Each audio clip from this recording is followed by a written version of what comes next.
विवाह उत्सव की वर्षगांठ के फलस्वरूप राधा रसामृत चर्चा नागपुर के इस गुप्त वृंदावन में हम आप सबके मध्य में प्रकट हो रही है, यह हमारा परम सौभाग्य है। आज हमारे लाल जी के ब्याह की वर्षगांठ है। बहुत कम लोगों को पता है कि हमारे ठाकुर जी ब्याहे थे आए हैं।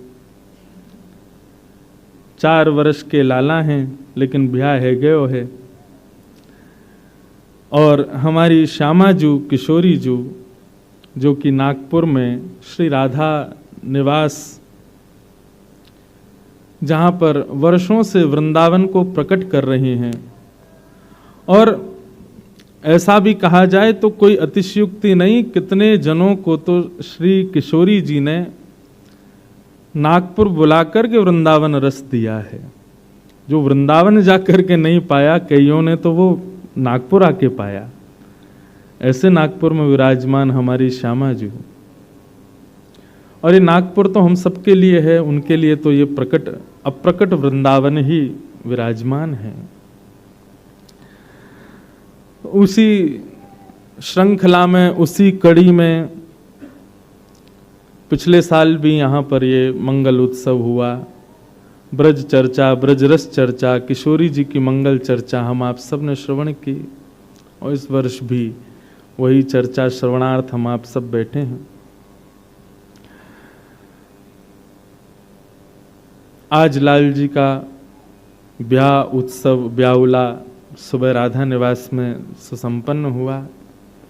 उसकी वर्षगांठ हुई, और वर्षगांठ में जो वास्तविक वर्षगांठ होनी चाहिए वैसी हुई।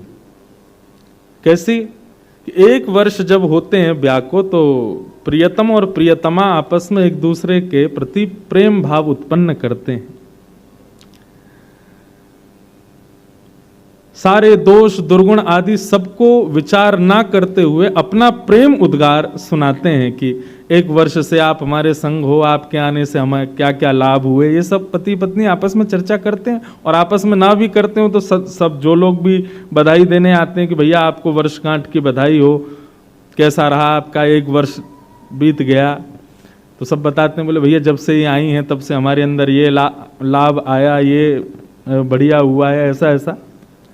तो आज वही सब हुआ। सुबह षोडश गीत के माध्यम से श्री किशोरी जी ठाकुर जी के प्रेम उद्गार प्रकट कर रही हैं, और ठाकुर जी नहले पे दहला दे रहे हैं। किशोरी जी यदि एक सूक्ष्म भाव कहें तो ठाकुर जी उससे उचित। देखो प्रेम का कितना सुंदर स्वरूप। संसार के लोगों के अंदर एक स्वभाव होता है कि सामने वाले ने मेरी प्रशंसा की तो ठीक है, इसने ज्यादा कर दी, इससे थोड़ी कम इसकी मैं करूंगा। अगर इसने मेरी बहुत प्रशंसा की है तो उससे थोड़ी कम मैं उसकी करूंगा, ज्यादा नहीं करूंगा। ये मानवीय स्वभाव है। लेकिन प्रेम का स्वभाव श्री किशोरी जी और ठाकुर जी प्रकट कर रहे हैं कि किशोरी जी यदि कुछ भाव कह रही हैं तो ठाकुर जी अगले पंक्ति में, अगले पद में इंतजार कर रहे हैं, हमें बोलने को मौका दो, आपसे ऊंचो भाव कहेंगे। एक दूसरे को महान बता रहे हैं, एक दूसरे को श्रेष्ठ बता रहे हैं। प्रेम में अपने सुख का विचार तो है ही नहीं ना।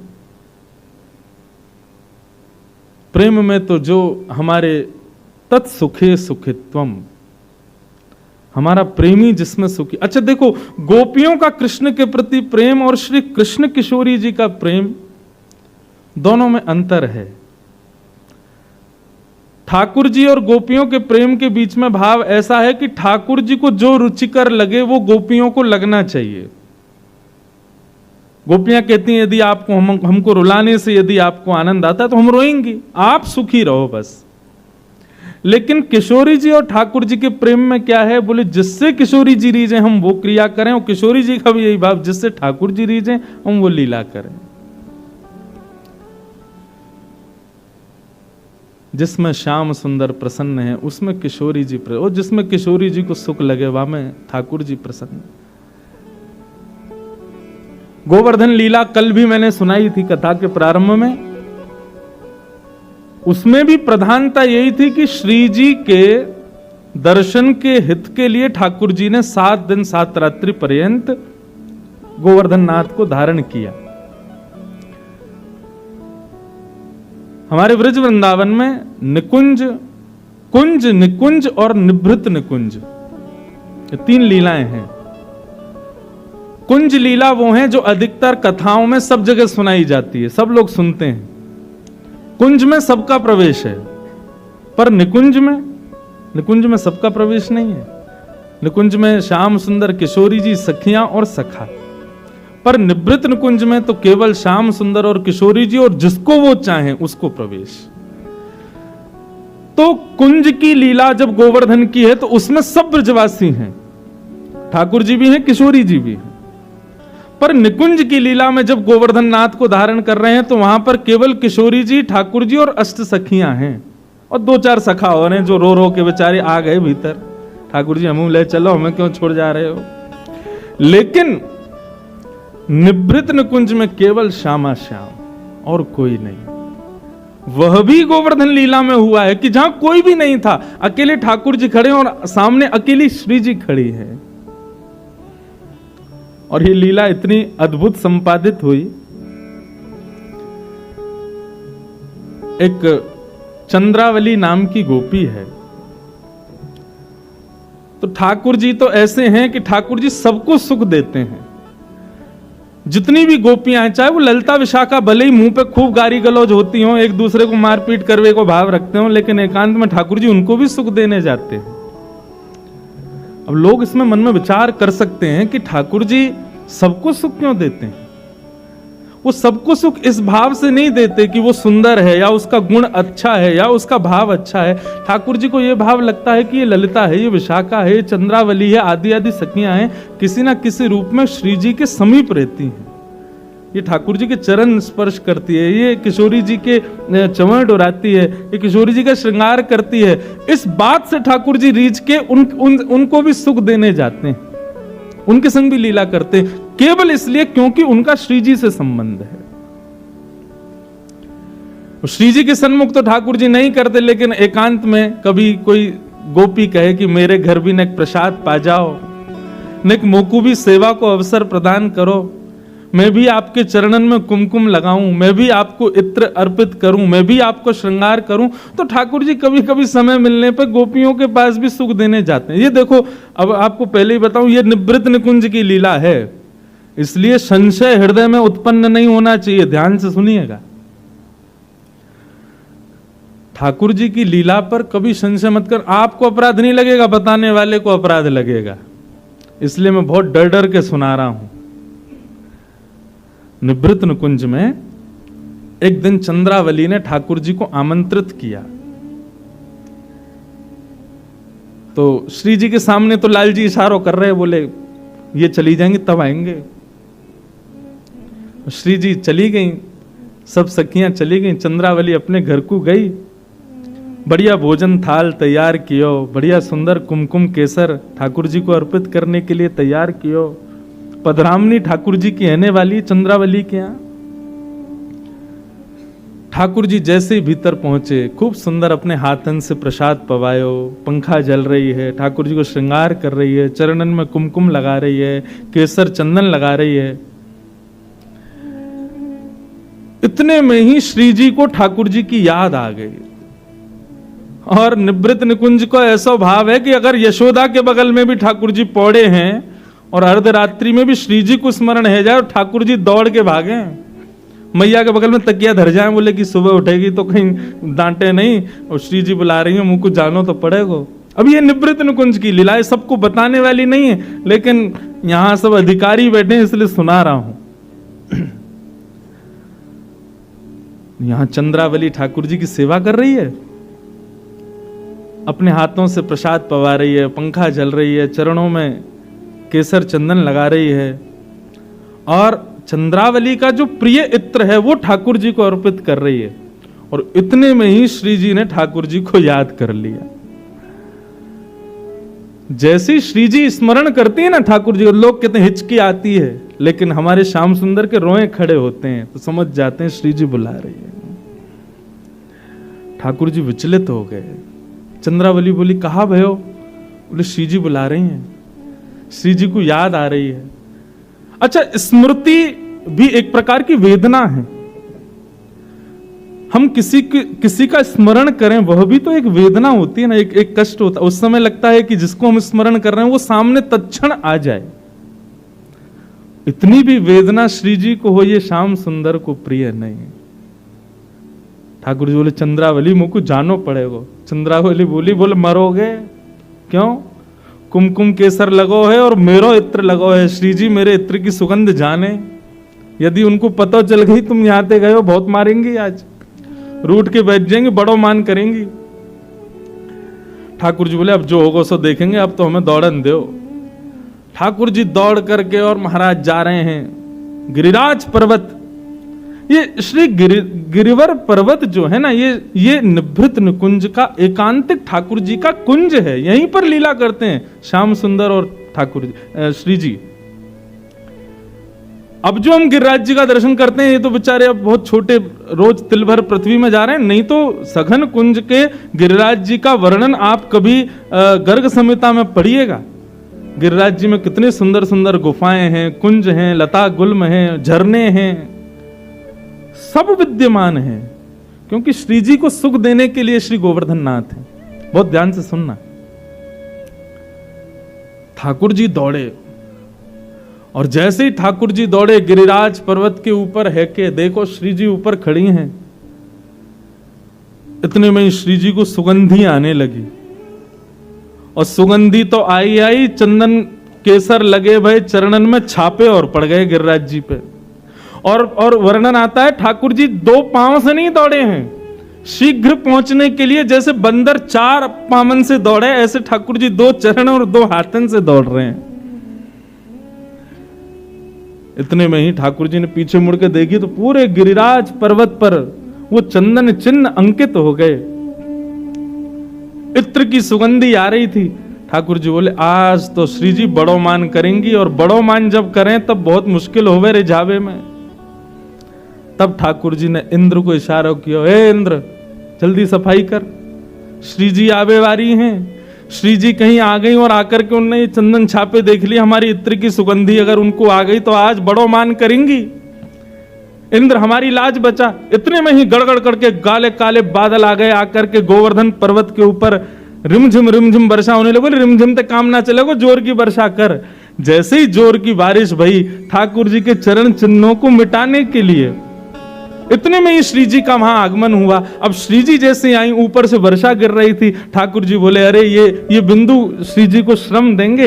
इतने में ही अपने चरण चिन्ह छुपावे को, अपने जो लीला है वाकु प्रकट श्री जी के सामने ना हो, वाके लिए ठाकुर जी ने श्री जी के श्रम को दूर करने के लिए अपने बाम हस्त की कन्नी उंगली पर गिरिराज पर्वत को धारण कर लियो, और एक भुजा से श्री जी के गले में गलवैयां डाल करके खड़े है।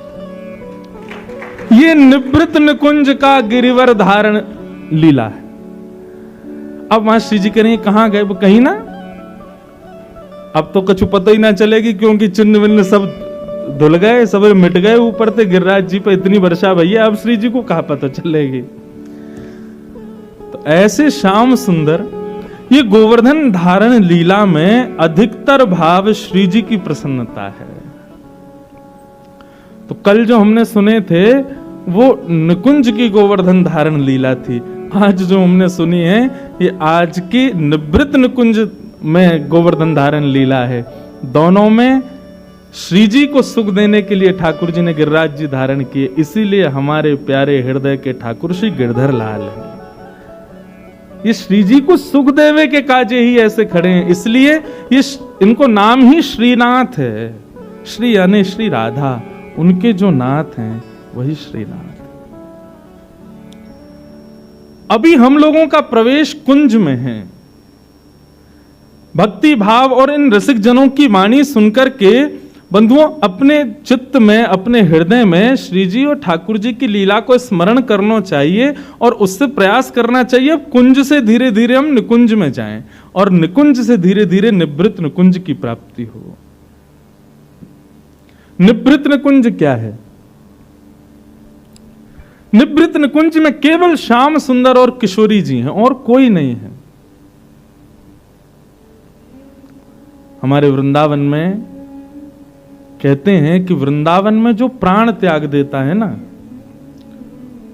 उसको स्वर्ग, नरक और वैकुंठ, गोलोक ये सब नहीं मिलते। तो बोले वृंदावन में प्राण त्यागने वाला व्यक्ति अप्रकट वृंदावन में प्रवेश कर जाता है। अप्रकट वृंदावन का रूप सुनो, कैसा रूप है अप्रकट वृंदावन का।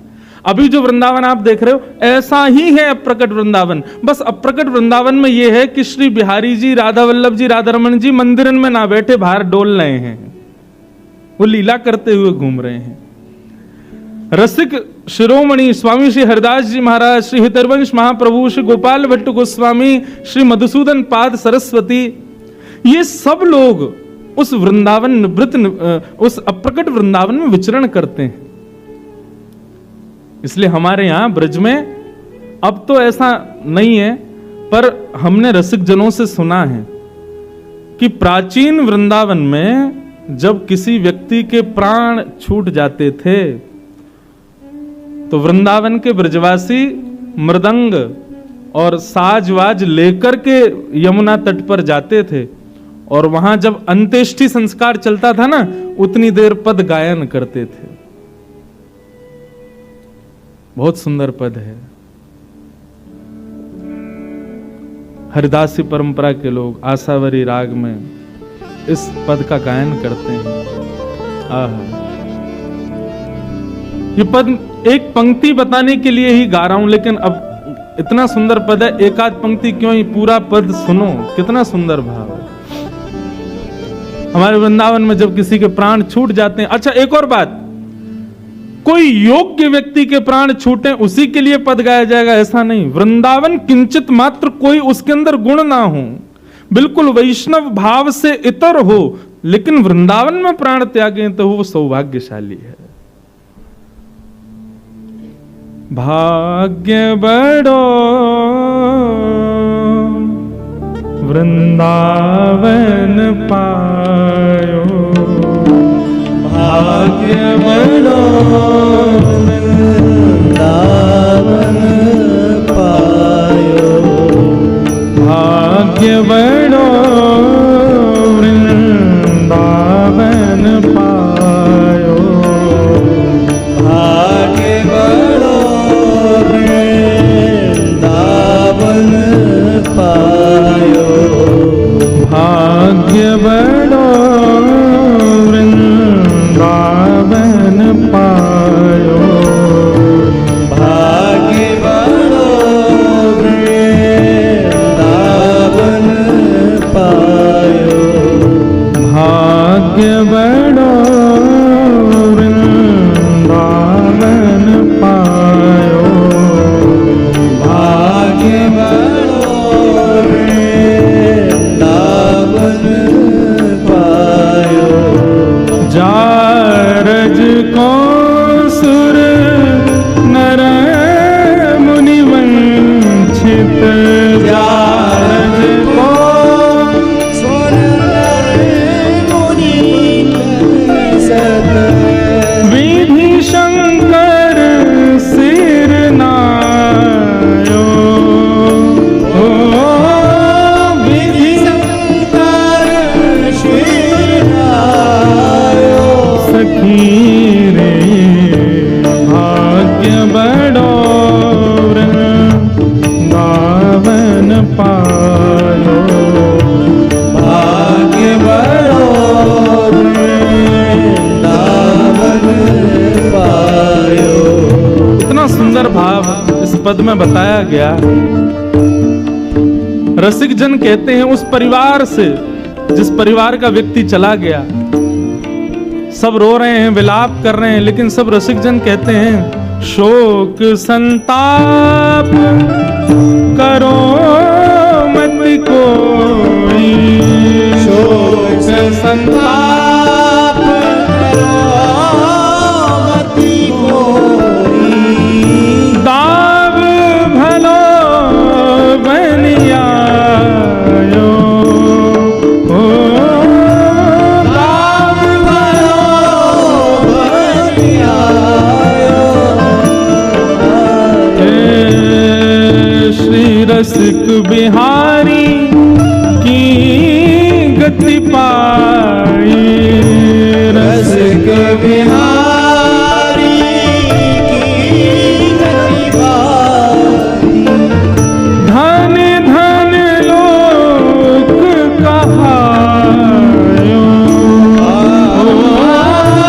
धन धन लोक कहायो। सखी भाग्य बड़ो वृंदावन पायो, भाग्य बड़ो वृंदावन पायो, भाग्य बड़ो वृंदावन पायो, भाग्य बड़ो वृंदावन पायो। ये पद आज भी गाया जाता है यदि कोई रसिक वृंदावन में प्राण त्याग दे, पर प्राचीन काल में तो सबके लिए गाया जाता था। इतना सुंदर भाव इस पद में कहते हैं, आई मिलो परिवार आपनो। रसिक जन कहते हैं, बोले आज अपने असली परिवार से मिला है। बोले कौन? बोले वृंदावन में प्राण त्याग के अप्रकट वृंदावन में चला गया ना। आज जितने संबंधी इसके यहाँ हैं, भाई बहन चाचा ताऊ आदि जो भी इसके संबंधी हैं, ये सब संबंधों में अब सब रसिक जन इसके संबंधी हो गए। वृंदावन में प्राण त्यागने के बाद जब अप्रकट वृंदावन में वो जीवात्मा जाती है, तब वहां पर उसका स्वागत कौन करते हैं? श्री स्वामी हरिदास जी महाराज, श्री गोपाल भट्ट गोस्वामी, यही सब उससे अपने अपने संबंध बनाए। अच्छा क्यों रो रहा है? पिताजी की याद आ रही, चल आज से हम तेरे पिताजी। किसकी याद आ रही है? बोले कि माँ, अच्छा आज से ये तुम्हारी माता जी। वास्तव में वे सब रसिक जन ही उसको अपना परिवारी बना लेते हैं। और श्यामा श्याम जो बिहरत दो, इतना सुंदर भाव है कि वृंदावन में जब कोई व्यक्ति प्राण त्याग देता है तो उसके संबंधियों को उसके असली परिवार से कौन मिलवाता है? बोले श्यामा श्याम ही मिलवाते हैं। श्यामा श्याम जो बिहरत दोहु सखी समाज मिलायो। जैसे यहां दोनों युगल सरकार गलवैया डाले हैं, ऐसे ही दोनों के बीच में वह वृंदावन से प्राण त्यागने वाले वह जीवात्मा को दोनों अपने बीच में रख लें। एक तरफ से किशोरी जी गले में गलवैया डालें, दूसरे तरफ से ठाकुर जी डालें, और फिर वाकू सब सखी समाज मतलब सब वैष्णवाचार्य जो जो वृंदावन से प्रस्थान करके उस अप्रकट वृंदावन में गए हैं, उनसे परिचय दोनों करवाते हैं। जैसे हॉस्टल में आने वाले बच्चे को जो हॉस्टल के टीचर होते हैं वो बाकी के बच्चों से मिलाते हैं ना, ऐसे ही अप्रकट वृंदावन में दोनों युगल सरकार उस जीवात्मा को कष्ट ना हो इसलिए सबसे मिला। वैसे कष्ट होगा क्यों? इस संसार को छोड़ करके कोई युगल जहां विराजे हों वहां और रसिक जनों के बीच में पहुंचा, उसको श्रम होगा क्या? उसको कष्ट होगा क्या? इसलिए भैया वृंदावन के रसिक जन कहते हैं, भाग्य बड़ो वृंदावन पायो। अच्छा देखो, इन पदों को आप साधारण शब्द मत समझो, बड़े बड़े इनमें रहस्य छुपे हैं। अब यहां से ये नहीं कहा कि भैया भाग्य बड़ो जो यानी वृंदावन से प्राण त्यागे, वो कह रहे हैं भाग्य बड़ो वृंदावन पायो, मतलब वास्तविक वृंदावन पाना तो वृंदावन में अंतिम श्वास लेना ही है। असली वृंदावन तो वही है, तभी मानो जब वृंदावन में प्राण छूटे।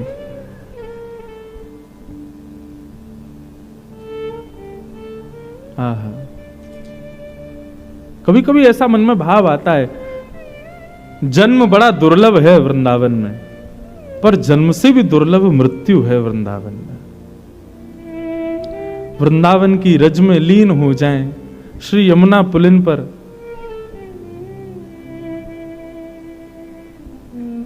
बहुत भाव आते हैं।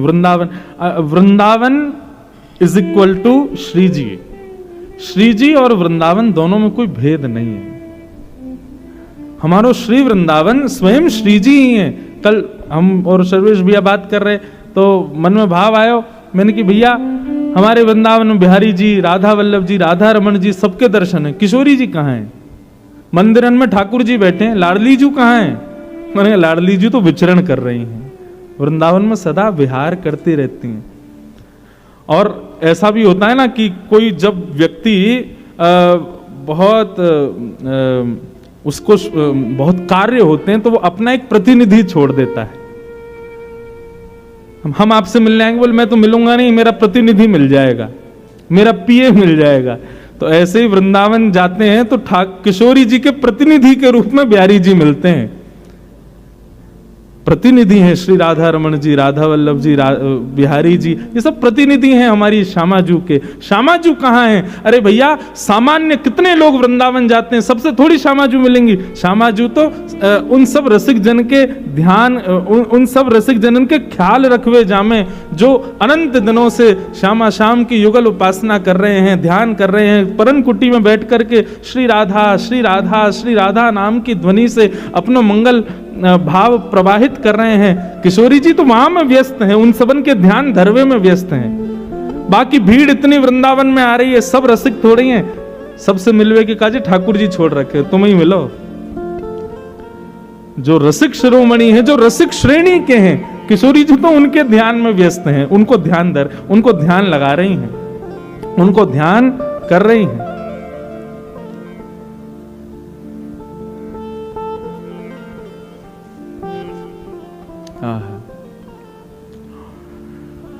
तो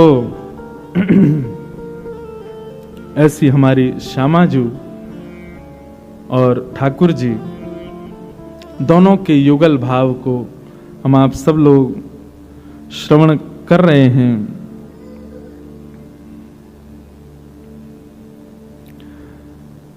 और लीलाएं तो हम सुनते ही हैं, सुनेंगे। कल हमने दूध दोहिन लीला सुनी, आज भी कोई लीला सुनेंगे ही। पर उससे पूर्व कुछ भाव श्री जी के उस अद्भुत रूप के बारे में हम श्रवण करें।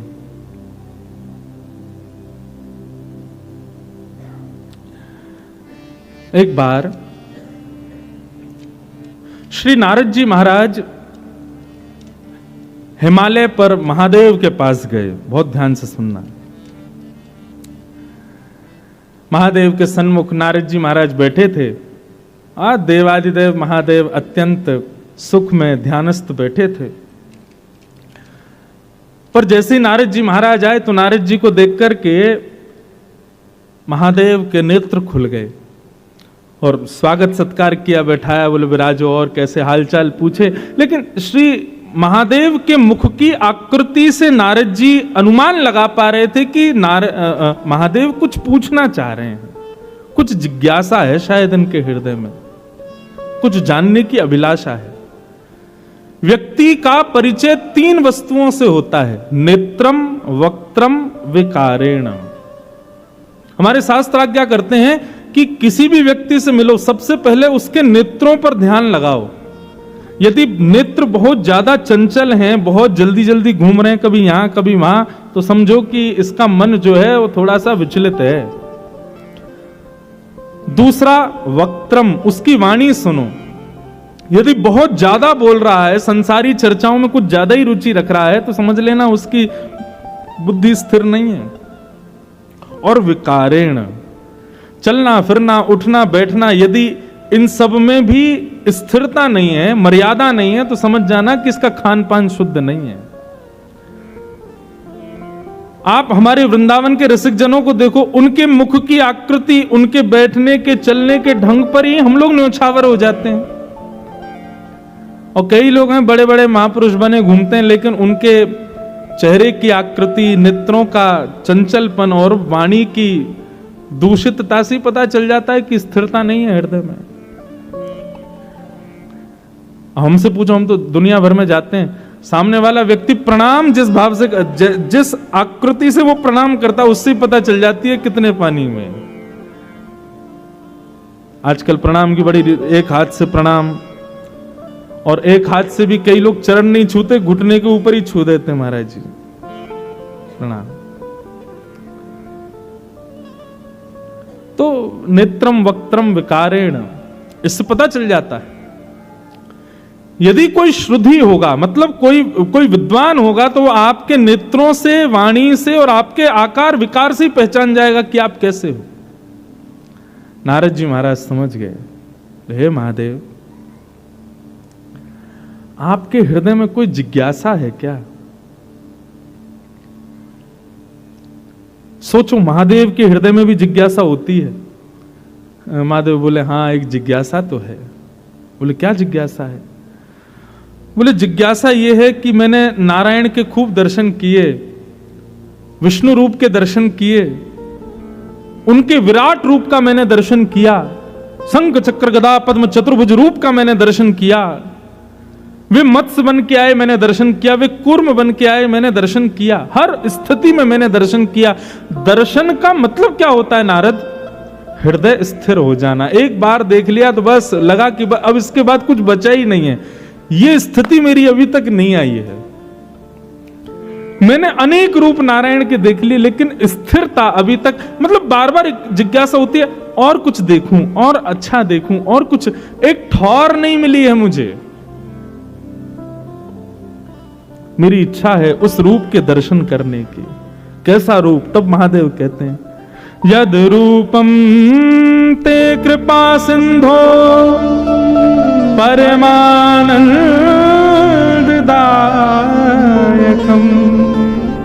मुझे उस रूप का दर्शन करना है जो परम आनंद को प्रदान करे, और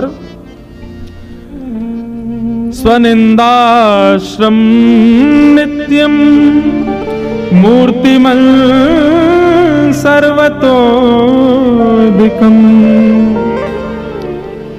ऐसा स्वरूप जो इन सब स्वरूपों को भी अपने ऊपर न्योछावर कर लेता हो। मतलब कौन कौन से स्वरूप? चतुर्भुज रूप, विराट रूप, मत्स्य रूप, कूर्म रूप, नृसिंह रूप, ये सब भी उसके ऊपर न्योछावर हो जाते हो।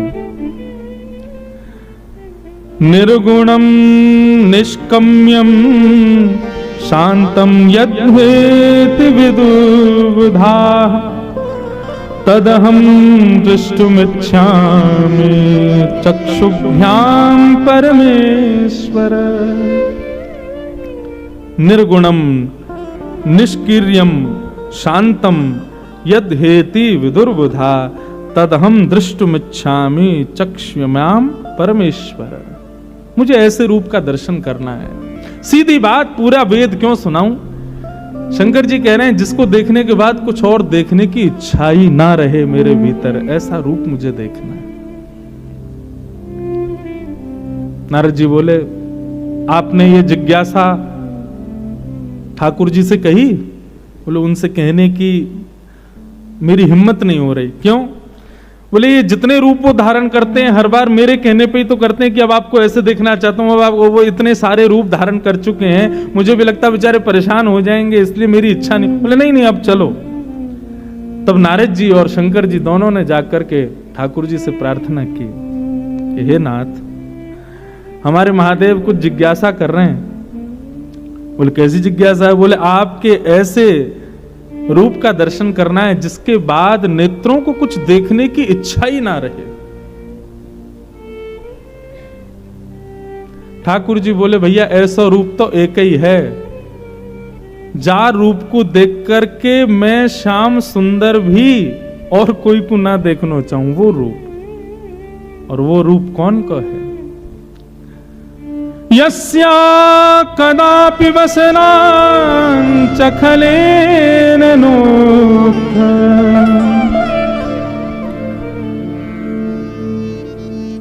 आहा, ठाकुर जी वर्णन कर रहे हैं वो रूप कैसा है। आहा,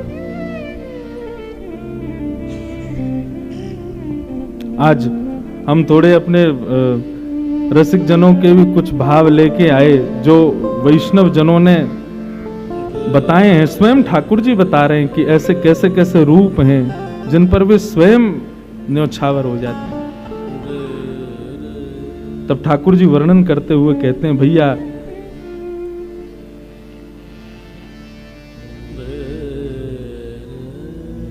श्लोक ही चलो गो। किशोरी जी कह रही हैं, भैया हमारे रूप को वर्णन ना है सके। जा रूप के अर्थ बता देते हैं। बोले रूप की तो बहुत दूर की बात है महादेव, ये रूप ऐसा है कि जिनके वस्त्र को स्पर्श करके वायु भी यदि हमारो स्पर्श कर ले तो हमारो रोम रोम आनंदित है जाए। ऐसी वृषभानु नंदिनी श्री किशोरी जी, श्री श्री श्री राधा रानी ही ऐसी एकमात्र हैं जिनके रूप को देखकर के आपके नेत्रन को ठौर मिलेगी। आप किसी और को देख नहीं पाओगे फिर, ऐसा उनको रूप है। वस्त्र की शोभा नहीं है, लेकिन वस्त्र जब वो धारण कर लेती हैं तो वो वस्त्र भी सुशोभित हो जाता है। इत्र की शोभा नहीं है, श्रृंगार की शोभा नहीं है, शोभा हमारी श्री जी की है। जब वो धारण कर लेती हैं तब वो वस्त्र भले ही साधारण हो, श्रृंगार साधारण हो, इत्र साधारण हो, लेकिन किशोरी जी के धारण करती उसकी उपमा अनंत हो जाती है। कहां तक कहूं महादेव, हमारे रूप तो अनेक हैं, हमारे अवतार तो अनेक हैं, लेकिन कृष्णावतार सर्वप्रिय इसलिए है क्योंकि श्री जी ने उसको देखा है, क्योंकि श्री जी की दृष्टि उस अवतार पर पड़ी है। हमारे उस कृष्ण रूप को भी अत्यंत शोभनीय बनाने वाली ऐसी श्री जी को जब आप देखोगे तब आपके मन को ठौर मिलेगी। महादेव घुटनों के बल बैठ गए, बोले कि कैसे होंगे उनके दर्शन। बोले उनके दर्शन के लिए वो तो बड़ी सहज हैं, बड़ी सरल हैं, कृपा करती हैं, बस पुकारनो तो थोड़ा पड़े हो ना आपको। पुकारो, आएंगी श्री जी, दर्शन देंगे। हमारे आप विश्वास माने, और कई लोग जानते भी होंगे, श्री जी का जितना गायन देवादिदेव महादेव ने किया उतना किसी ने नहीं किया। राधा कृपा कटाक्ष कौन गा रहे हैं? महादेव गा रहे हैं। राधा सहस्त्रनाम, गोपाल सहस्त्रनाम आदि आदि कितने भावों में स्वयं श्री महादेव ही श्री जी के रूप को उजागर करते हैं और किसी में सामर्थ्य नहीं है।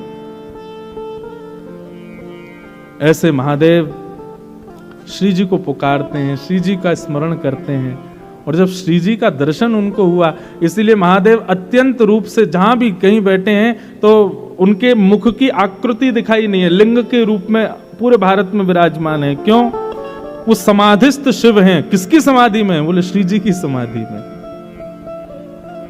हमारे श्री जी के सबसे बड़े उपासक ही महादेव हैं। जब से देखी हैं वृषभानुजा तब से ही समाधिस्थ बैठे हैं, एक आकार रूप में रहते हैं और सदा भीगे देव हैं। सबसे प्रार्थना करते हैं भिगाते रहो हमको, हमारे ऊपर जल डालते रहो। मैं तो अपनी एक निज बात बताऊं, दुनिया के लोग महादेव के मंदिर में जाकर के ओम नमः शिवाय कह के जल चढ़ाते होंगे, हम तो श्री राधा राधा राधा राधा यही कह करके जल चढ़ावे।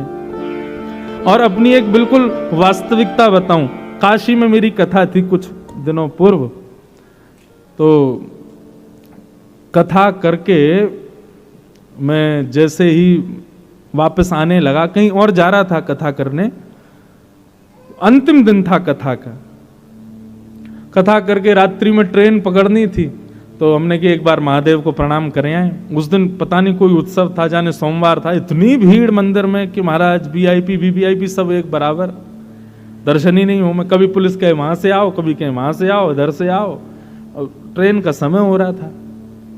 हमने कि शिखर को प्रणाम करके चले जाते हैं, भैया आप दर्शन तो भीतर होंगे नहीं, लेकिन शिखर को प्रणाम करते करते मन में भाव आ रहा हो, भूल गए वृंदावन में हम ब्रजवासी ने रोकवे तो मना कर दियो तुमको।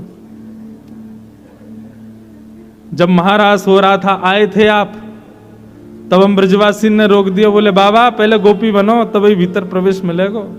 हम ब्रजवासी ने तुमको ब्रज में प्रवेश दिया और आज हम ब्रजवासी तुम्हारे बिना दर्शन के जा रहे हैं। सत्य बात बता रहा हूं मैं। ठीक है, शिकायत करूंगा तुम्हारी जाके ललता विशाखा थे, शिकायत करूंगा श्री जी थे। हम ब्रजवासी गए, काशी में जाके कथा करी, दर्शन करवे गए, और बाबा इतना अहंकारी है वो, हमें दर्शन ही ना दे रहो, भीड़ में बैठो है। बस इतना कह करके मैंने देखेंगे अब क्या आई हो तुम वृंदावन में। और जैसे ही उठ के जाने लगा, इतने में ही पीछे से पुजारी जी आ रहे थे, वो एक आध दिन कथा में आए थे, तो उन्होंने कथा सुन, अरे व्यास जी आप? मैंने कहा हाँ भैया, हो गई कथा? मैंने हाँ बस जा रहे हैं दर्शन। मैंने कहा कहाँ देखो इतनी भीड़, पुलिस कह रही है वहां से आओ, वहां से आओ, ट्रेन का समय। बोले अरे हाथ पकड़े सीधे महादेव के पास। जैसे ही शिकायत की बात कही कि अब आई हो वृंदावन, महाराज वीवीआईपी नेता आदियों को भी दर्शन रुक गए होंगे उस समय, हमको बुला लिया भीतर। बोले ना ना ना ब्रजवासी आओ भैया, अरे सॉरी गलती क्षमा। ऐसी श्यामाजू के परम उपासक हैं, देवों के देव भी नहीं है, देवों के भी देव महादेव। वो जिन श्री जी के चरणों का स्मरण करते हैं तो सोचो श्री जी कौन है। आजकल के लोग फालतू सिनेमा देखते हैं, उसके बाद वृंदावन आते हैं। आपको श्री जी समझ आ जाएंगी? आपको ये अद्भुत प्रेम ये समझ आएगा कभी? कभी नहीं आ सकता।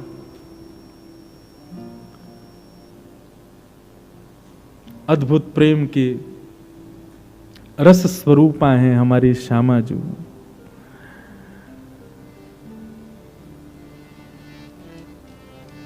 हमारे ब्रज में एक अद्भुत बिहारी जी के सेवक हुए, उनका नाम था श्री बिहारिन देव जी।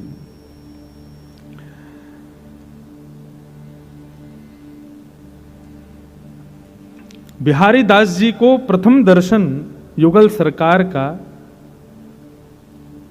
कैसे हुआ, इसकी बड़ी अद्भुत कथा हमारे हरिदासी परंपरा के वैष्णव जन सुनाते हैं।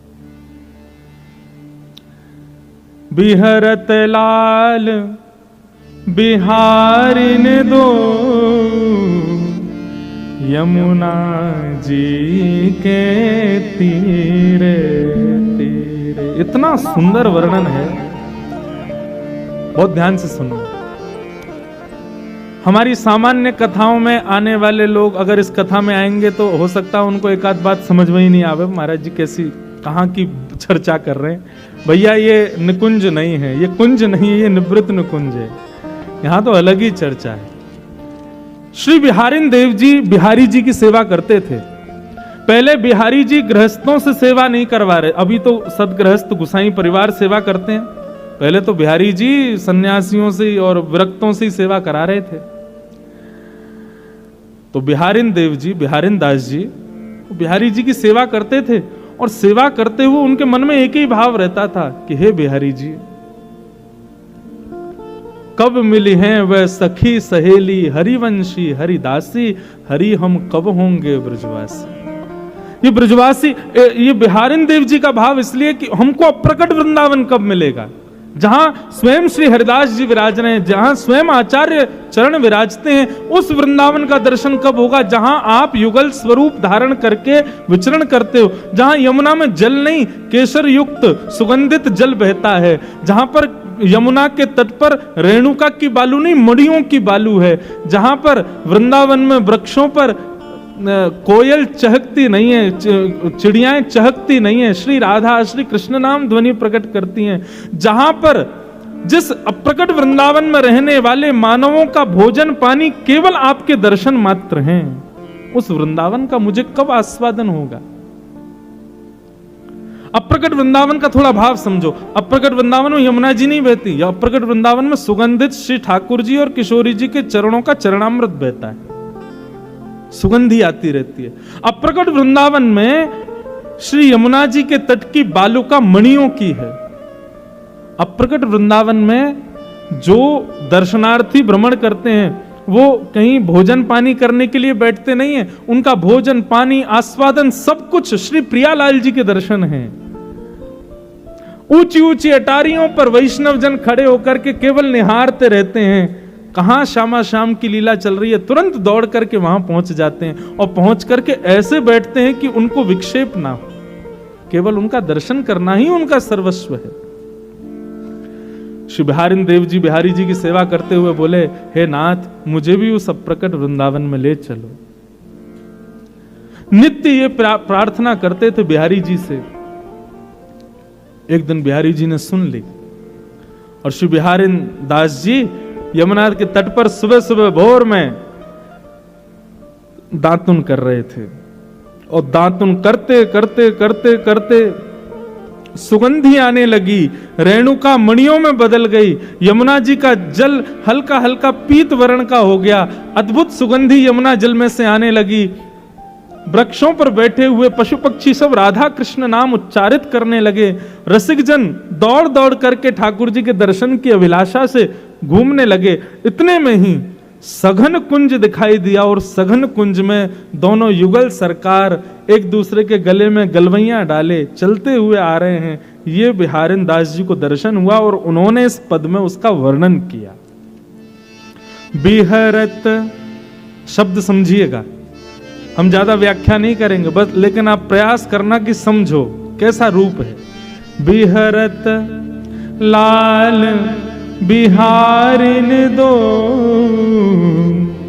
यमुना जी के तीरे तीरे, बिहरत लाल बिहारिन दो यमुना जी के तीरे तीरे, बिहरत लाल बिहारिन दो यमुना जी के तीरे तीरे, बिहरत लाल बिहारिन दो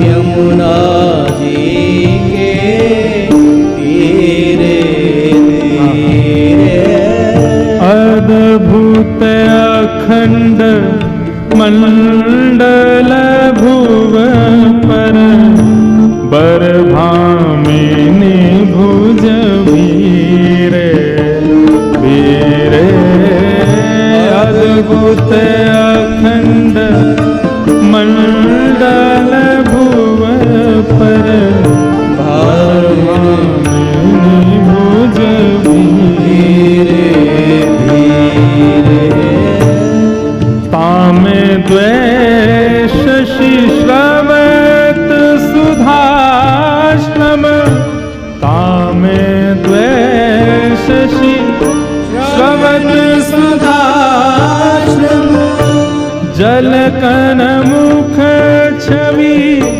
नीरे नीरे, जल कन मुख छवि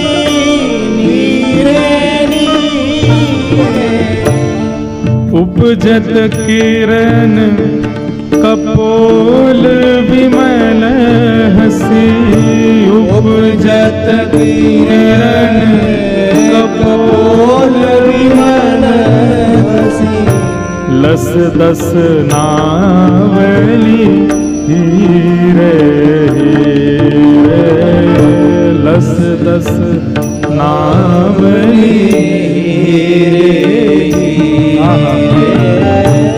विचार करो बंधु, चिंतन करो, श्यामा श्याम एक दूसरे के गले में गलवैयां डाल करके चलते हुए आ रहे हैं, मंद मंद मुस्कुरा रहे हैं। सूर्य की किरण पड़ने पर दोनों के मुखमंडल पर छोटे छोटे प्रश्वेत के बिंदु हैं।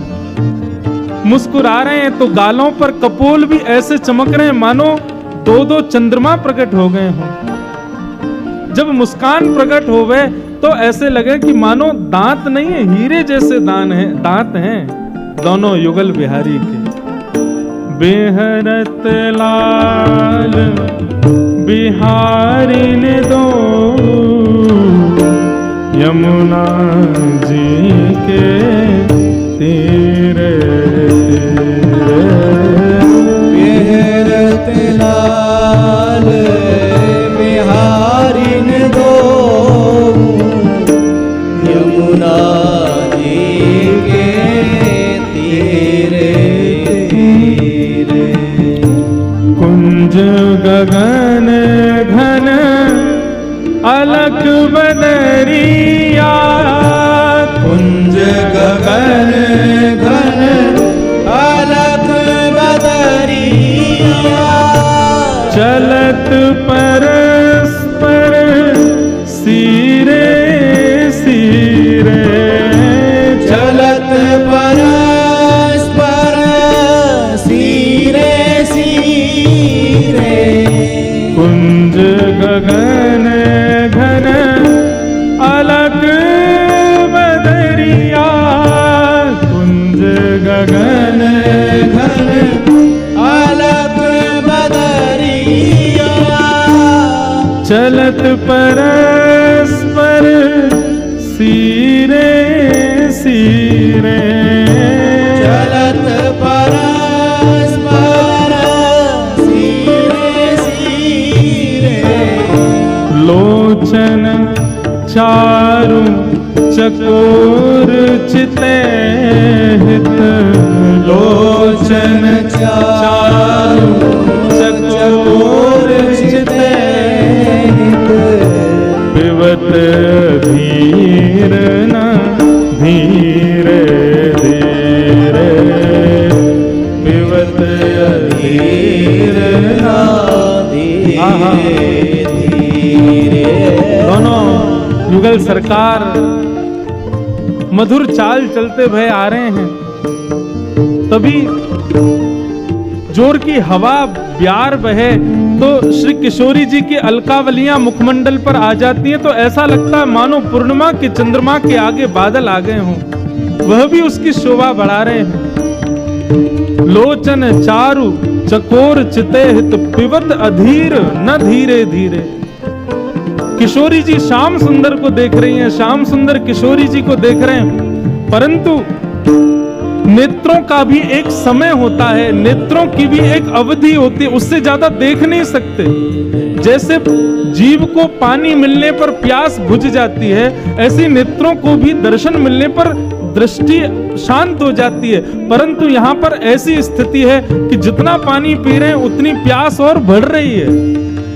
ठाकुर जी जितना श्याम सुंदर, जितना किशोरी जी को देख रहे हैं, उतनी ज्यादा इच्छा और प्रकट हो रही है कि और देखूं। और ऐसे ही हमारे श्याम सुंदर जब किशोरी जी को देख रहे हैं तो उनके नेत्र और प्यासे होते जा रहे हैं किशोरी जी को देख करके। ये दृश्य श्री बिहारिन देव जी को दिख रहा है। बिहरत लाल बिहारिन दो, यमुना जी के तीरे तीरे। बिहरत लाल बिहारिन दो, यमुना जी के तीरे।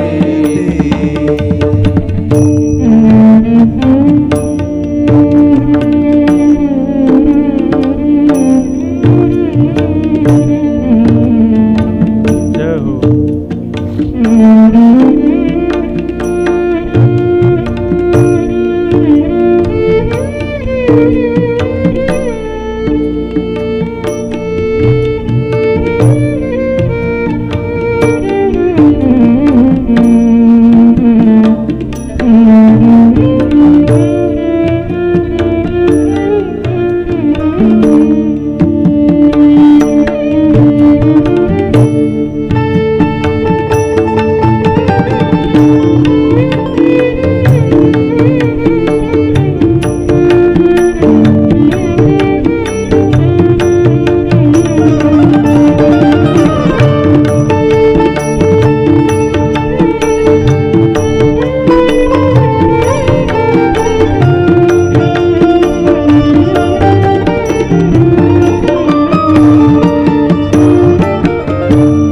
उमगी मिलत अनुराग नवल वर, उमगी मिलत अनुराग नवल वर, उमगी मिलत अनुराग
लाल बिहारी ने दो यमुना जी के तीरे भरत लाल बिहारी दो यमुना जी के तीरे तीरे भरत लाल बिहारी ने दो यमुना जी के तीरे भरत लाल बिहारी ने दो यमुना जी के तीरे तीरे बिहारी दास सुरछत नाही उरझ अरुण पट पीरे पीरे। श्री बिहारी दास जी की स्थिति कैसी है? नेत्रों से नेत्र मिल रहे हैं। श्री जी और श्याम सुंदर के नेत्र एक दूसरे की प्यास बुझा रहे हैं। कानों के कुंडल यहां श्री जी के, वहां श्याम सुंदर, वे भी मिल रहे हैं। दोनों के हस्तकमल एक दूसरे से मिल रहे हैं। अरे औरों की बात छोड़ो, यहां ठाकुर जी को पीरो पटका और श्री जी की गुलाबी चुनरी भी एक दूसरे से मिल रही है। और इन सबन के बीच में उलझे पड़े हैं श्री बिहारी दास जी। ऐसे उलझे 3 दिन तक दातुन करते रहे यमुना जी के तट पर बैठे बैठे। और 3 दिन तक वहां निधिवन राज में बिहारी जी के दर्शन ही नहीं हुए। क्यों? बिहारी दास जी सेवा करते थे और वो 3 दिन से वहीं यमुना पुलिन पर बैठे, अब प्रकट वृंदावन का दर्शन कर रहे हैं। हमारे हरिदासी परंपरा के वैष्णवों का प्राण धन है ये पद। दातुन करते करते करते करते करते और इस रूप का दर्शन, इस माधुरी, इस अद्भुत भाव का दर्शन, भाव साम्राज्य में प्रवेश कर गए। 3 दिन में अविरल रक्त धार मुख से बहने लगी। कपड़ों पर होते हुए वो धार बहती हुई यमुना जी में जाकर के मिल गई। कुछ वैष्णव यमुना में स्नान करने के लिए गए आगे घाटों पर। उन्होंने देखा कि यमुना जी में रक्त की धार कहां से आ रही है। उसके पीछे पीछे जाकर के देखा तो देखा बिहारी दास जी मुख में दातुन कर रहे हैं, नेत्रों से अश्रुधार, मुख से रक्तधार। कुछ हरिदासी परंपरा के वैष्णवों ने आकर के कान में कहा, कुंज बिहारी श्री हरिदास। जब स्वामी जी का नाम सुना तब चेतना आई, नेत्र खोल करके देखो। बोले अरे इतना सवेरा है गो, अरे भैया मैं तो अभी स्नानु ना कियो, बिहारी जी के श्रृंगार भी ना किए। वैष्णवों ने रोका, बोले बिहारी दास जी आप कब बैठे थे यहाँ पे? बोले अभी अभी सवेरे भोर में आयो, दातुन कर रो, स्नान कर, अब जाऊं, अब क्षमा कर दियो, एक विलंब है। विलंब 3 दिन हो गए आपको, आप 3 दिन से बैठे हो यहाँ पर। 3 दिन से बिहारी जी भूखे प्यासे शयन शैया पे लेटे हैं, उनके श्रृंगार ही नहीं हुआ, दर्शन ही नहीं हुआ, भोग भी नहीं लगा। तब बिहारी दास जी गए और बिहारी जी के चरणों में प्रणाम करके बोले, सेवा पूर्ण भई अब मेरी, अब मैं सेवा नहीं कर सकता। मैं समझ गया नाथ, आप मुझे वो अप्रकट वृंदावन क्यों नहीं दिखा रहे थे, क्योंकि फिर मैं आपका नहीं रह पाऊंगा, आपकी सेवा में फिर मैं नहीं आ पाऊंगा। नाथ क्षमा करो, अब तो उस अप्रकट वृंदावन में ही रहना है। और श्री बिहारी दास जी उस अप्रकट वृंदावन में प्रवेश कर गए। बंधुओं, भक्ति की ठौर कहां है? हम सेवा कर रहे हैं, हम नाम जप कर रहे हैं, हम कथाएं सुन रहे हैं, हम तीर्थ यात्राएं कर रहे हैं, अनुष्ठान कर रहे हैं, इन सब का अंत कहां है? हम ब्रजवासियों से पूछो तो वही अप्रकट वृंदावन, वो हमारी ठौर है। हमें लाल जी सदा ऐसे ही मिलते हैं। सुबह मैं कई बार लाल जी से प्रार्थना करके सोता हूं, रात्रि में शयन करा, मैं लाल जी कल सुबह ऐसे मिली हूं, कोई को नहीं बताऊंगा, मैं किसी से नहीं कहूंगा, सुबह जब उठाऊं तो ऐसे मिल जाइयो, फिर भले ही ऐसे आ जाइयो, एक बार तो अनुभव करा। कभी एकांत में ठाकुर जी के पास बैठे होते हैं, लाल जी से कहें, लाल जी थक गए होंगे, हार गए होंगे, पौड़ जाओ, मैं किसी से नहीं कहूंगा, आप लेट जाओ थोड़ी देर। जिस दिन वो स्थिति, अभी वो स्थिति नहीं आ रही, इसका मतलब हम चूक कर रहे हैं कहीं पर।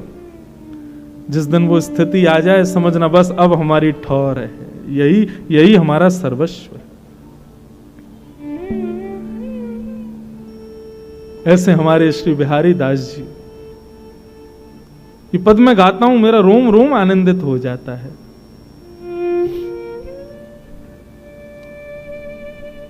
तब से हमारे बिहारी जी फिर गृहस्थियों की सेवा में आ गए, क्योंकि भैया ये विरक्तों के तो कोई पता ना है कब कहां चले जाएं। बिहारी जी बेचारे कहीं भूखे प्यासे बैठे रह जाए, इनकी कब भाव समाधि लग जाए का पता। कम से कम गृहस्थी अगर एक भाव साम्राज्य में गया तो दूसरा तो कर लेगा ना सेवा। बस इसलिए बिहारी जी की सेवा ऐसे गृहस्थियों में आई। बंधु आपको पता है, हमारे यहां बिहारी जी कृष्ण को ना कहें, श्री किशोरी जी को बिहारी जी कहें। हाँ, यहां पर बिहरत लाल बिहारिणी दो, श्री किशोरी जी को बिहारिणी कहें। बिहारी जी एक प्रकार से किशोरी जी को कहते हैं, हरिदास परंपरा के वैष्णव।